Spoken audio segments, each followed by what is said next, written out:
Over the past week, Chinese AI labs shipped one frontier model after another. And a single post arguing that the balance is shifting kept the community busy all day long. The claim is simple: China is opening up, and America is locking down. But an analyst on the other side says this fear is overblown, with one exception. This is from Ben Werdmuller, Senior Director of Technology at ProPublica, the Pulitzer-winning investigative newsroom, and the creator of ELD, one of the earliest open-source social platforms. His argument is that the models themselves have almost no moat. You can use one model today and switch to another tomorrow, and your workflow barely notices. Then he lands on a paradox. Because of US export controls on GPUs, Chinese companies struggle to run American-style global services.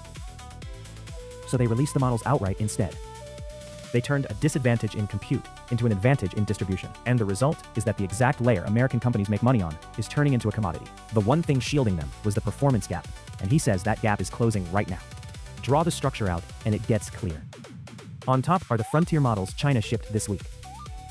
Below are the people who will download those weights and run them. Developers, startups, enterprises, research labs.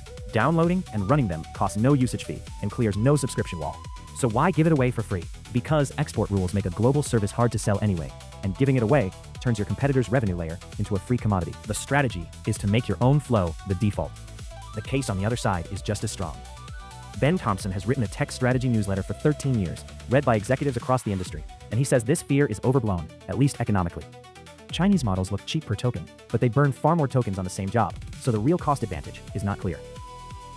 And American models look expensive, mostly because supply is tight. But the part he actually worries about is somewhere else: security.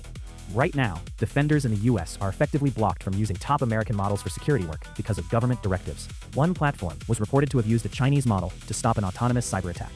His word for that situation was insane. The community split into roughly 4 camps. First, the history repeats camp. In infrastructure fights, the open side has usually won in the end. Second, security and ideology. Some flagged that Chinese models dodge certain questions, and others fired back that American models do the same. Third, economic skepticism. People who actually ran the numbers said the Chinese models were not cheaper in practice. Fourth, anger at the American labs. After news of lobbying to restrict open source models, plenty of people said the free market crowd is suddenly trying to close the market. That was today's DeepPulse. Open or locked down. Let's watch which one turns out to be the strategy. See you next Pulse.